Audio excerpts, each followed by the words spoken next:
Hi, നമ്മൾ SAPയിൽ sales invoice എങ്ങനെ post ചെയ്യാന്നുള്ളത് നോക്കാം. SAP ഈസി ആക്സസിലേക്ക് വന്നിട്ട് സെയിൽസ് ഇൻവോയ്സ് പോസ്റ്റ് ചെയ്യാനുള്ള കോഡ് F-22 ആണ്. എൻ്റർ അടിക്കുക. ഇത് നമുക്ക് ഡോക്യുമെന്റ് ഡേറ്റ് ചോദിക്കും. എന്നാ ഡോക്യുമെന്റ് നടന്നത് ആ ഡേറ്റ് കൊടുക്കുക. ഞാൻ ഇന്നത്തെ ഡേറ്റോ അല്ലെങ്കിൽ 2 ദിവസം മുന്നത്തെ ഡേറ്റ് ഇട്ട് കൊടുത്തു. ചൂസ് കൊടുത്തു. Then type DR document type DR വന്നിട്ടുണ്ട്. എൻ്റെ കമ്പനി കോഡ് ഇട്ട് കൊടുത്തു. കറൻസി റേറ്റ് INR ഓൾറെഡി വന്നിട്ടുണ്ട്. ഇല്ലാന്നുണ്ടെങ്കിൽ നമ്മൾ കമ്പനി കോഡ് കൊടുക്കണം. ദെൻ ഇവിടെ പോസ്റ്റിംഗ് കീ ഡെബിറ്റ് സൈഡ് ആണ്. ഡെബിറ്റ് സൈഡിന്റെ പോസ്റ്റിംഗ് കീ 01 ആണ്. നമുക്ക് കസ്റ്റമർ സെലക്ട് ചെയ്യണം. അക്കൗണ്ട് സെലക്ട് ചെയ്തിട്ട് നമ്മളെ കസ്റ്റമർ സെലക്ട് ചെയ്യുക. എൻ്റെ കസ്റ്റമറോട് വന്നിട്ടുണ്ട് ജിയോ സെലിബ്രേറ്റ് എന്ന് പറഞ്ഞാൽ ഞാൻ ഡബിൾ ക്ലിക്ക് ചെയ്തു. കസ്റ്റമർ സെലക്ട് ചെയ്തു. ഇവിടുന്ന് എൻ്റർ അടിക്കുക. എന്നിട്ട് നമുക്കൊരു എമൗണ്ട് കൊടുക്കാം, ഒരു 5000. ഇതിന് താഴെ ടെക്സ്റ്റ് നരേഷൻ കൊടുക്കണം.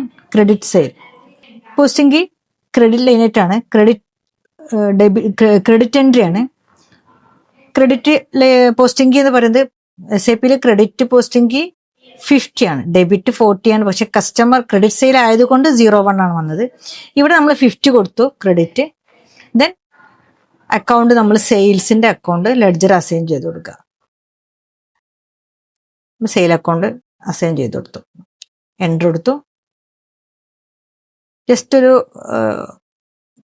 ഒരു വാർണിംഗ് മെസ്സേജ് വരും. യെല്ലോ വിഷയാക്കണ്ട. എൻ്റർ അടിച്ച് കൊടുത്തിട്ട് എമൗണ്ട് കൊടുക്കാം. എമൗണ്ട് സെയിം എമൗണ്ട് വരാൻ സ്റ്റാർ ചെയ്യാം. സെയിം ടെക്സ്റ്റ് വരാൻ പ്ലസ് ചെയ്യാം. ജസ്റ്റ് ഒന്ന് എൻ്റർ അടിച്ചു നോക്കുക. നമ്മൾ കൊടുത്ത കാര്യങ്ങളൊന്ന് വരും. ദെൻ നമ്മൾ എന്ത് ചെയ്യാം, ഡിസ്പ്ലേ ചെയ്യണമെങ്കിൽ ഡിസ്പ്ലേ ചെയ്യാം. നമ്മൾ ജാലണ്ടർ വന്നിട്ടുണ്ട്. ഡെബിറ്റ് സൈഡ് ക്രെഡിറ്റ് സൈഡ് ഉണ്ട്. ദെൻ പോസ്റ്റ് ചെയ്യാം. സോ ഇത്രേ ഉള്ളൂ SAPയിൽ ഒരു സെയിൽസ് ഇൻവോയ്സ് പോസ്റ്റ് ചെയ്യാൻ. സോ നിങ്ങൾക്ക് SAP FICO S/4HANA FICO പഠിക്കാൻ ഓൺലൈനായിട്ട് പഠിക്കാൻ താല്പര്യം ഉണ്ടെന്നുണ്ടെങ്കിൽ താഴെ കാണുന്ന നമ്പറിലൊന്ന് കോൺടാക്ട് ചെയ്യാം.